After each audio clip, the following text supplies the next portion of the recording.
కేరళలో రాజకీయం వేడెక్కింది. కోజికోడ్ జిల్లాలో ఆర్ఎస్ఎస్ కార్యాలయంపై బాంబు దాడి జరిగింది.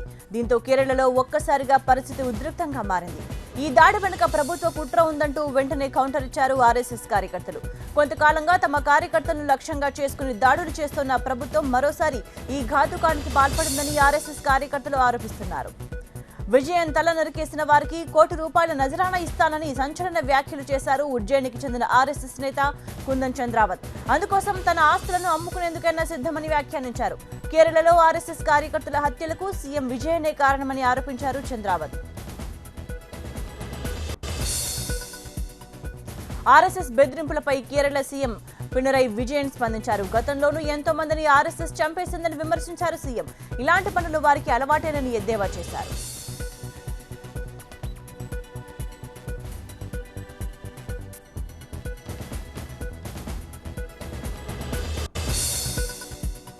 జల్లికట్టును వ్యతిరేకించిన పెప్సీ, కోకోకోలా మీద తమిళ జనం పీకల వరకు కోపంగా ఉన్నారు.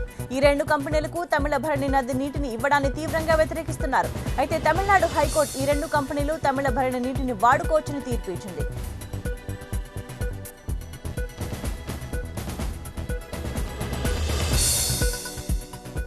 ప్రాచీన క్రీడను నిషేధించాలంటూ సుప్రీంకోర్టుకు వెళ్లిన అమెరికా సంస్థ పెటాపై ప్రతీకారం తీర్చుకుంటామని తమిళులు ఆనాడు చెప్పారు. అదే సమయంలో అమెరికా బ్రాండ్స్ తమిళనాడులో వద్దన్న డిమాండ్ పొందుకుంది. ఫేస్బుక్ ఉద్యమానికి తమిళనాడు వర్తకులు తలగ్గారు. దీంతో మార్చి 1 నుంచి తమిళ రాష్ట్రంలో కోకోకోలాను, పెప్సీని నిషేధించడానికి తమిళనాడు వర్తకుల సమాఖ్య అంగీకరించింది. వారం రోజులైంది, ఆగ్రహ జ్వాలలు మాత్రం మారలేదు. ఢిల్లీలో విద్యార్థి సంఘాల ఆందోళనలు మరింత ఉధృతమవుతున్నాయి. జాతి వ్యతిరేక నినాదాలు చేస్తున్న వారిని అరెస్ట్ చేయాలంటూ డియూలో ఏబీవీపీ భారీ ర్యాలీ నిర్వహించింది. అటు జేఎన్యూలో మళ్లీ ఆజాదీ పోస్టర్లు కలకలం రేపాయి. దీంతో విద్యార్థుల పోరు మరింత ముదురుతోంది. ఏఎస్సీ విద్యార్థుల ర్యాలీకి కౌంటర్ గా ఏబీవీపీ విద్యార్థులు భారీ ర్యాలీ నిర్వహించారు. ఆర్ట్స్ ఫ్యాకల్టీ నుంచి మొదలైన ర్యాలీ విశ్వవిద్యాలయ metro station, Khalsa college, SRCC, Ramjas మీదుగా తిరిగి ఆర్ట్స్ ఫ్యాకల్టీకి చేరుకుంది. కార్యక్రమంలో వేలాది మంది విద్యార్థులు పాల్గొన్నారు. త్రివర్ణ పతాకాలతో ర్యాలీని చేపట్టారు. రామ్జస్ కాలేజ్లో దేశానికి వ్యతిరేకంగా నినాదాలు చేసిన వారిని అరెస్ట్ చేయాలని ఏబీవీపీ డిమాండ్ చేసింది. ఢిల్లీ మాత్రమే కాదు, ఇతర నగరాల్లోని యూనివర్సిటీలకు కూడా ఆందోళనలు పాకాయి. పంజాబ్, పశ్చిమ బెంగాల్లోనూ ఏబీవీపీ ఆధ్వర్యంలో ర్యాలీలు నిర్వహించారు. విద్యార్థులు జాతి వ్యతిరేక నినాదాలు చేసే వారిని అరెస్ట్ చేయాలని డిమాండ్ చేశారు.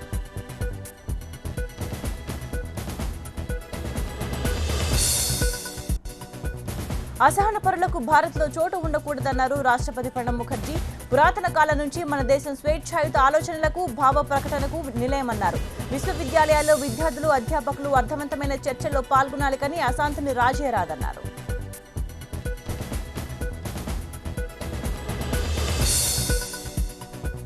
వస్తు సేవల పన్ను రేటును బిల్లో ఉన్న 14% నుంచి 20% పెంచాలని జీఎస్టీ కౌన్సిల్ ప్రతిపాదించింది. అయితే ఈ పన్ను అత్యధికంగా 40% వరకు ఉండవచ్చని కేంద్ర ప్రభుత్వ అధికారులు తెలిపారు. వచ్చే వారం ప్రారంభమయ్యే పార్లమెంట్ బడ్జెట్ సమావేశాల్లో ఈ నిబంధన చేర్చనున్నారు.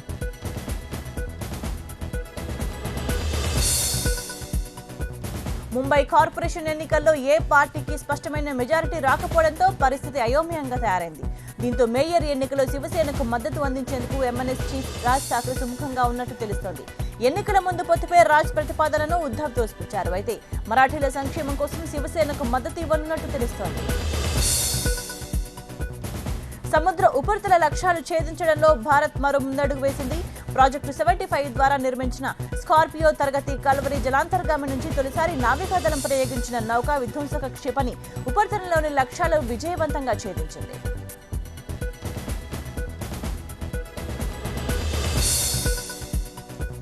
రైల్వే ఆన్లైన్ టికెట్ల కొనుగోలులో అక్రమాలను నిరోధించేందుకు ఆధార్ నెంబర్ను తప్పనిసరి చేయాలని రైల్వే శాఖ భావిస్తోంది. ఐఆర్సీటీసీ వన్ టైం రిజిస్ట్రేషన్ సమయంలో ఆధార్ను తప్పనిసరి చేయనుంది.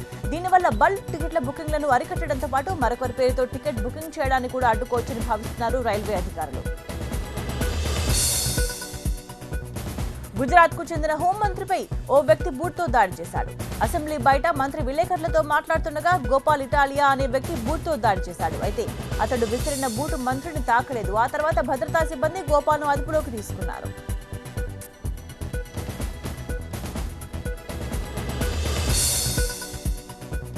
అమెరికా అధ్యక్షుడిగా ట్రంప్ బాధ్యతలు చేపట్టిన తర్వాత విదేశీయులపై దాడులు పెరిగిపోతున్నాయి.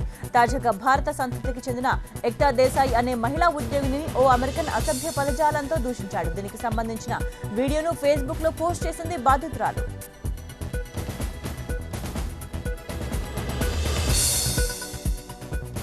అధ్యక్ష ఎన్నికల్లో రష్యా జోక్యంపై విచారణకు అమెరికా కాంగ్రెస్ కమిటీ అంగీకారం తెలిపింది. ది హౌస్ ఇంటెలిజెన్స్ ప్యానెల్ బృందం ట్రంప్ ప్రచారంలో మాస్కో జోక్యం అంశాన్ని పరిశీలిస్తారని సభ్యులు తెలిపారు. అధ్యక్ష ఎన్నికల ప్రచారంలో ట్రంప్ ఎలాంటి అసాధారణ ప్రవర్తనకు పాల్పడలేదన్నారు.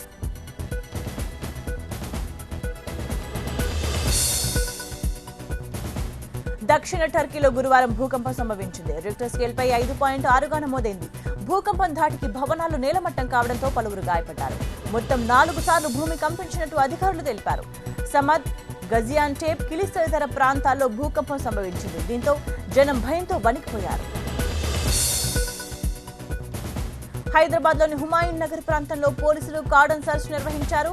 అహ్మద్ నగర్ ఫస్ట్ లాన్సర్ బస్తీలో 400 మంది పోలీసులతో west zone DCP Venkateswarlu cordon search నిర్వహించారు. ఈ తనిఖీలో 51 మంది అనుమానితులను అదుపులోకి తీసుకున్నారు. ఇందులో 9 మంది రౌడీ షీటర్లు, 21 మంది పాత నేరస్తులు ఉన్నారు. ఏపీలో ఎమ్మెల్సీ ఎన్నికలు ఉత్కంఠ రేపుతున్నాయి. క్యాంపు రాజకీయాలకు తెరతీశాయి. కిడ్నాప్లు, కేసులతో జిల్లాలో ఎన్నికలు టెన్షన్ రేపుతున్నాయి. ఓటర్లను కాపాడుకునేందుకు పార్టీలు నానా తంటాలు పడుతున్నాయి. అసంతృప్తులను బుజ్జగించేందుకు ప్రయత్నిస్తున్నాయి.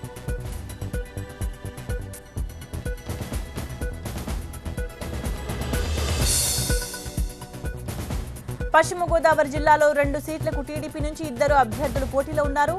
అంగర రామ్మోహన్ రావు, మంతెన సత్యనారాయణ రాజు అలియాస్ పొందువ శ్రీను పోటీ చేస్తున్నారు. అయితే తమకు సరిపడా బలం లేదని పోటీ నుంచి తప్పుకుంది వైసీపీ. కానీ ఆ పార్టీకి చెందిన కొందరు నేతలు మాత్రం స్వతంత్రంగా పోటీ చేయడం రాజకీయ వేడిని పెంచింది.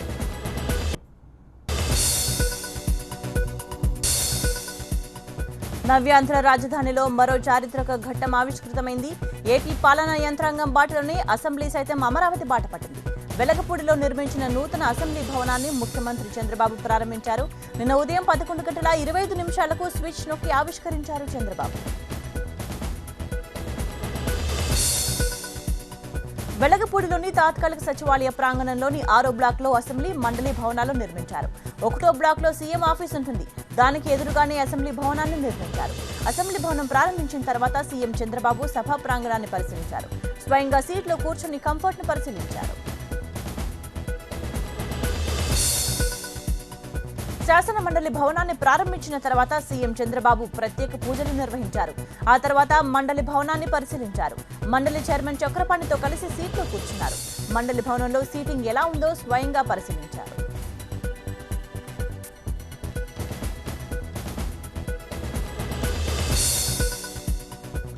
అసెంబ్లీలో అర్థవంతమైన చర్చలు జరగాలని పిలుపునిచ్చారు సీఎం చంద్రబాబు. కొందరు అనవసరంగా ఆవేశానికి లోనవుతూ ఉన్నారని, వారు తమ మాట తీరు మార్చుకోవాలని సూచించారు. రాజధానికి భూములిచ్చిన రైతులకు లేని బాధ ప్రతిపక్షాలకు ఉందని ఎద్దేవా చేశారు.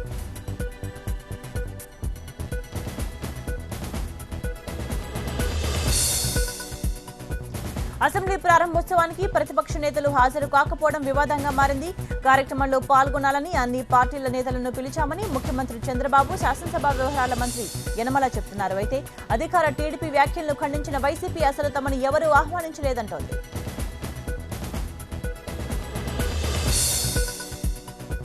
నందిగామలో ప్రతిపక్ష నేత జగన్ వ్యవహరించిన తీరును తీవ్రంగా ఖండించింది ఏపీ కేబినెట్. అక్కడ జరిగిన ఘటనల వీడియో ఫుటేజ్ ను కేబినెట్ లో పరిశీలించారు మంత్రులు. మరోవైపు గన్నవరం, తిరుపతి విమానాశ్రయాల పేర్లు మారుస్తూ ఏపీ కేబినెట్ నిర్ణయం తీసుకుంది. గన్నవరానికి ఎన్టీఆర్ అమరావతి ఎయిర్పోర్ట్ గా, రేణిగుంటకు శ్రీ వెంకటేశ్వర ఇంటర్నేషనల్ ఎయిర్పోర్ట్ గా పేరు మార్చాలని మంత్రివర్గం తీర్మానించింది. ఎమ్మెల్యేల కోటాలో ఎమ్మెల్సీ అభ్యర్థులను వైసీపీ ప్రకటించింది. పశ్చిమ గోదావరి జిల్లాకు చెందిన ఆళ్ల నాని, కర్నూలు జిల్లా ఆళ్లగడ్డకు చెందిన గంగుల ప్రభాకర్ రెడ్డిని తమ అభ్యర్థులుగా నిర్ణయించింది. దీంతో 2 అభ్యర్థులు లోటస్ పాండ్లో జగన్ ను కలిశారు.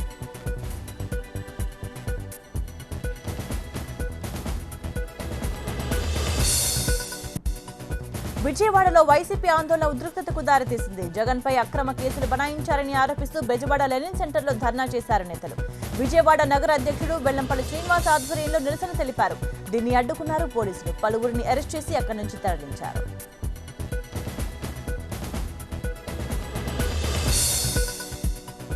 దివాకర్ ట్రావెల్స్ యజమానులను కాపాడేందుకే ప్రభుత్వం జగన్పై కేసులు పెట్టి అసలు విషయాన్ని పక్కదారి పట్టించిందని ఆరోపించారు వైసీపీ నేతలు. తిరుపతిలోని భవానీ సర్కిల్లో జరిగిన ఆందోళనలో ఎమ్మెల్యే రోజా, సీనియర్ నేత భూమన కరుణాకర్ రెడ్డి పాల్గొన్నారు. చంద్రబాబుకు వ్యతిరేకంగా నినాదాలు చేశారు.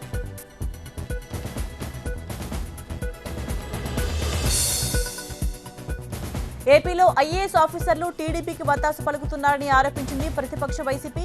కృష్ణా జిల్లా కలెక్టర్ అహ్మద్ బాబు ఏ ప్రభుత్వం ఉంటే ఆ ప్రభుత్వానికి బాకా ఊదే రకమని వ్యాఖ్యానించారు ఎమ్మెల్యే పెద్దిరెడ్డి రామచంద్రారెడ్డి. ప్రతిపక్ష నేత జగన్ విషయంలో కలెక్టర్ బాబు అగౌరవంగా వ్యవహరించారని విమర్శించారు పెద్దిరెడ్డి. దివాకర్ ట్రావెల్స్ పై కేసు పెట్టించే దమ్ము చంద్రబాబుకు ఉందా అని ప్రశ్నించారు వైసీపీ నేత అంబటి రాంబాబు. ప్రమాద కేసును వదిలేసి జగన్ పైకి ఐఏఎస్లను, పోలీసులను రెచ్చగొట్టడం ఏంటని ప్రశ్నించారు ఆయన. అధికారులు వాస్తవాలు గుర్తుంచుకోవాలని కోరారు అంబటి.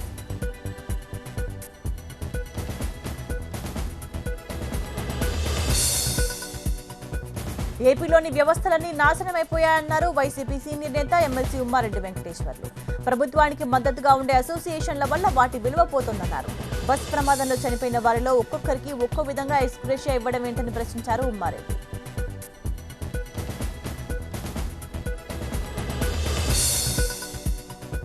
పోలీసులపై అవినీతి ఆరోపణలు చేసిన జగన్ వ్యాఖ్యలను ఖండించింది ఏపీ పోలీసుల సంఘం. వైఎస్ ఎప్పుడు ఇలా మాట్లాడలేదని గుర్తు చేశారు సంఘం అధ్యక్షుడు శ్రీనివాసరావు. జగన్ వ్యాఖ్యలు వింటే వైఎస్ ఆత్మ కూడా క్షోభిస్తుందేమోనని వ్యాఖ్యానించారు ఆయన.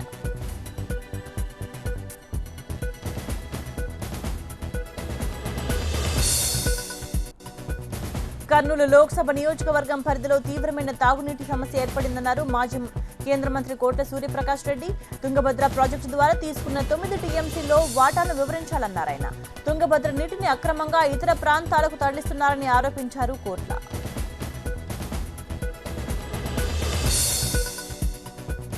జనాభా ప్రాతిపదికన సీమ ప్రజలకు రాజధానిలో ఉద్యోగాలు కల్పించాలని డిమాండ్ చేశారు రాయలసీమ పరిరక్షణ సమితి అధ్యక్షుడు బైరెడ్డి రాజశేఖర్ రెడ్డి.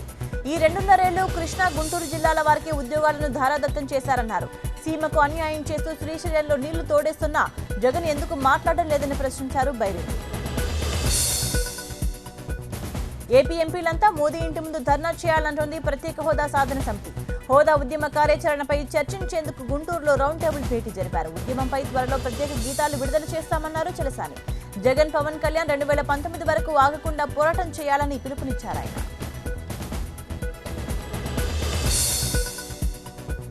హైదరాబాద్ నానక్రామ్గూడలో మరో కంపెనీ ప్రారంభమైంది. ZF ఇండియా డెవలప్మెంట్ ఇండియాను మంత్రి కేటీఆర్ ప్రారంభించారు. హైదరాబాద్ లో ఆటోమొబైల్ ఇండస్ట్రీ వేగంగా అభివృద్ధి చెందుతోందని మంత్రి కేటీఆర్ అన్నారు. భారత్ లో పెట్టుబడులు పెట్టేందుకు మంచి అవకాశాలున్నాయని వివరించారు ఆయన.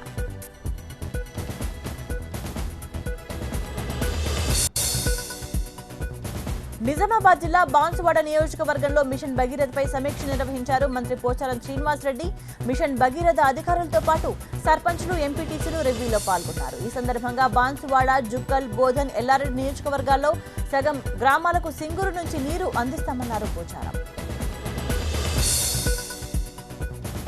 వికారాబాద్ జిల్లా పరిగి ఎమ్మెల్యే రామ్మోహన్ రెడ్డి ఓ ప్రభుత్వ ఉద్యోగిపై రెచ్చిపోయారు. చెలరేగిపోయారు. ఎమ్మెల్యే ఇంట్లో కరెంటు కట్ చేసినందుకు ఊగిపోయిన అయ్యగారు భూత పురాణం మొదలుపెట్టారు. దీంతో ఒంటి కాలుపై లేచిన ఎమ్మెల్యే లైన్ మెన్ కు ఫోన్ చేసి వాగ్వాదానికి దిగాడు. అసభ్య పదజాలంతో ఎమ్మెల్యే లైన్ మెన్ తీవ్రంగా దూషించారు. భద్రాద్రి కొత్తగూడెం జిల్లా లక్ష్మీదేవిపల్లి మండలం రేగళ్ల గ్రామ సమీపంలో పత్తి లోడ్తో వెళ్తున్న ఓ లారీ బోల్తా పడింది. ఈ ప్రమాదంలో 14 మంది కూలీలకు తీవ్ర గాయాలయ్యాయి. దీంతో వారిని కొత్తగూడెం ప్రభుత్వ ఆసుపత్రికి తరలించారు. ప్రమాదానికి కారణాలను అడిగి తెలుసుకున్నారు కొత్తగూడెం ఎమ్మెల్యే జలగం వెంకట్రావు.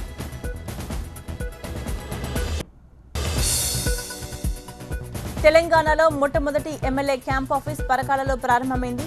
6 నెలల్లో దీని నిర్మాణాన్ని పూర్తి చేశారు. ఎమ్మెల్యే చల్లా ధర్మారెడ్డి కుటుంబ సమేతంగా క్యాంప్ ఆఫీసులో గృహప్రవేశం చేశారు. రాష్ట్రంలోని ప్రతి ఎమ్మెల్యే క్యాంప్ కార్యాలయంలో ప్రజలకు అందుబాటులో ఉంటారని కార్యక్రమంలో పాల్గొన్న మంత్రులు తెలిపారు. తెలంగాణలో మద్యం అమ్మకాల ధరలు పెంచేందుకు ప్రభుత్వం కసరత్తు చేస్తోంది. 10 నుంచి 15% ధరలు పెంచేందుకు ధరల నిర్ణాయక కమిటీ నివేదిక అందించింది.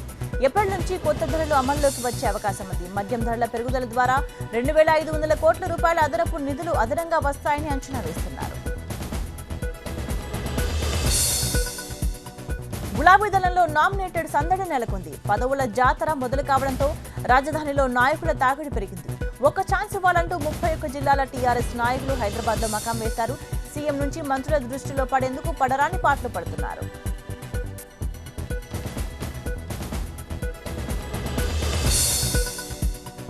ఒకేసారి 4000 నామినేటెడ్ పోస్టుల భర్తీకి సీఎం కేసీఆర్ గ్రీన్ సిగ్నల్ ఇవ్వడంతో ఆశావాహుల సంఖ్య భారీగా పెరిగింది.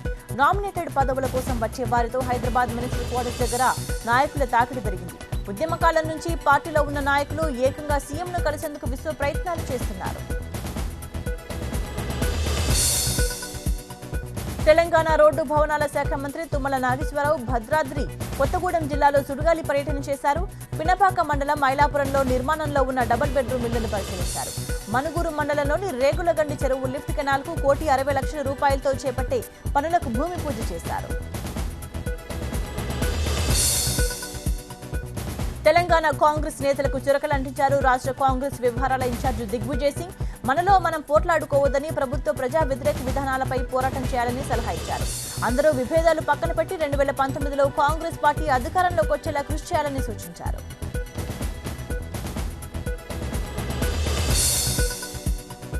తెలంగాణలో ఇటీవల వెలువడ్డ పోలీసు ఉద్యోగ ఫలితాల్లో విజయం సాధించిన ధూల్పేట యువతను పోలీసులు సన్మానించారు. హైదరాబాద్ ధూల్పేటకు చెందిన యువతీ యువకులకు ఏడాది పాటు పోలీస్ శాఖ ఆధ్వర్యంలో శిక్షణ ఇచ్చారు. ఈ నేపథ్యంలో 251 మంది ఉద్యోగాలు పొందారు. వీరందరినీ సిపి మహేందర్ రెడ్డి సన్మానించారు. వంట గ్యాస్ ధర పెరుగుదలకు నిరసనగా కామారెడ్డిలో కాంగ్రెస్ మహిళా నేతలు గ్యాస్ సిలిండర్లతో నిరసన తెలిపారు.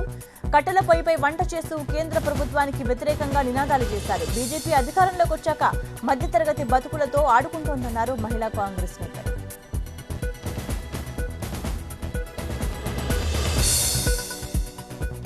గ్యాస్ సిలిండర్ ధరల పెరుగుదలకు నిరసనగా విజయవాడలో ధర్నా నిర్వహించారు కాంగ్రెస్ మహిళా నేతలు.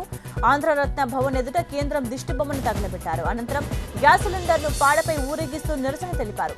పేదల పాలిట కేంద్ర రాష్ట్ర ప్రభుత్వాలు నిరంకుశంగా వ్యవహరిస్తున్నాయన్నారు కాంగ్రెస్ నేతలు. పెంచిన వంట గ్యాస్ ధరలను వెంటనే తగ్గించాలంటూ విజయనగరంలో సిపిఎం వినూత్న నిరసనకు దిగింది. ఆర్టీసీ కాంప్లెక్స్ ముందు కట్టెల పొయ్యిపై వంట చేస్తూ ఆందోళన చేశారు సిపిఎం నేతలు. పెరిగిన వంట గ్యాస్ ధరల వల్ల గ్యాస్ స్టవ్ పై వంట చేసే పరిస్థితి లేదన్నారు. ధరలను తగ్గించకపోతే ప్రజలు తిరగబడతారని హెచ్చరించారు. పెళ్లి చేసుకుంటానని నమ్మించి మోసం చేశాడంటూ కరీంనగర్ జిల్లాలో ఓ యువతి పోలీసులకు ఫిర్యాదు చేసింది. దీంతో రంగంలోకి దిగిన పోలీసులు ప్రియుడు తూర్పాటి కుమార్ను అదుపులోకి తీసుకున్నారు. 4 ఏళ్లుగా తనను ప్రేమిస్తూ మరో యువతితో కుమార్ పెళ్లికి సిద్ధమయ్యాడని బాధితురాలు ఆరోపిస్తోంది.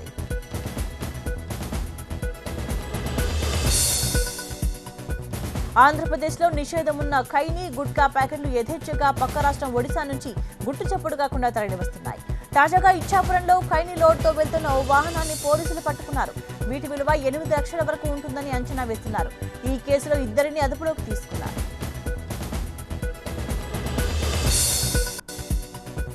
ఆంధ్ర ఒడిశా సరిహద్దులో రెచ్చిపోతున్న చైన్ స్నాచర్లు, గుట్కా, ఖైనీ వ్యాపారులు, గంజాయి అక్రమ రవాణాను అరికట్టేందుకు పోలీసులు చర్యలు తీసుకుంటున్నారు. దీనికోసం ఇచ్చాపురంలో సీసీ కెమెరాలను ఏర్పాటు చేశారు. సీసీ కెమెరాలు ఉండడం వల్ల నేరాలు చేసేందుకు భయపడతారని పోలీసు అధికారులు చెబుతున్నారు.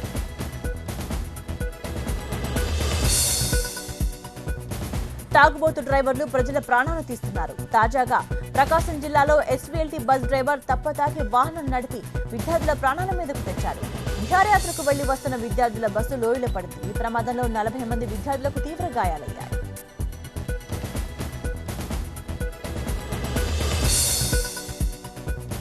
ఉలవపాడు మండలం కరేడు జెడ్పీ హై స్కూల్ కు చెందిన 70 మంది విద్యార్థులు కర్నూలు జిల్లాకు విహారయాత్రకు వెళ్లి తిరిగి వస్తున్న సమయంలో ప్రమాదం జరిగింది.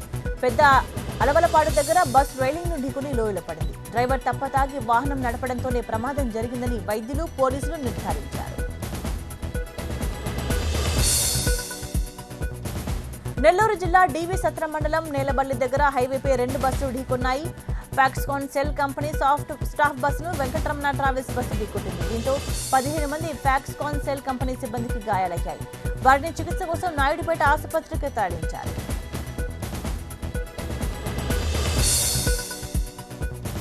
నెల్లూరు జిల్లాలో భారీ అగ్ని ప్రమాదం జరిగింది. గౌతమిపుత్ర శాతకర్ణి సినిమా 50 రోజుల విజయోత్సవంలో భాగంగా అభిమానులు బాణసంచా కాల్చడంతో నిప్పురవ్వలు పడి ఓ పాఠశా పూర్తిగా అగ్నికి ఆహుతైంది. ఈ అగ్ని ప్రమాదంలో 10 లక్షల ఆస్తి నష్టం జరిగినట్టు తెలుస్తోంది.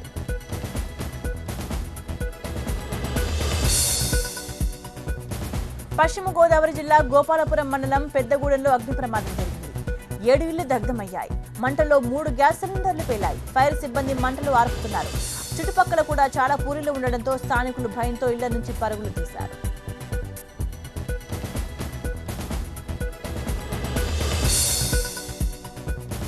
శ్రీమంతుడు సినిమా నిర్మాణంలో కాపీరైట్ చట్టాన్ని ఉల్లంఘించారంటూ దాఖలైన కేసులో నటుడు మహేష్ బాబు, దర్శకుడు కొరటాల శివకు హైకోర్టు ఊరట లభించింది.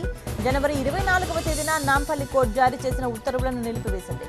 స్వాతి మాసపత్రిక కోసం 2012లో తాను రాసిన చచ్చేంత ప్రేమ నవలను కాపీ చేసి శ్రీమంతుడు సినిమా రూపొందించారని, కాపీరైట్ చట్టాన్ని ఉల్లంఘించారని ఆరోపించారు. కర్నూలు జిల్లా మంత్రాలయంలో శ్రీ రాఘవేంద్ర స్వామిని దర్శించుకున్నారు గాలి జనార్దన్ రెడ్డి.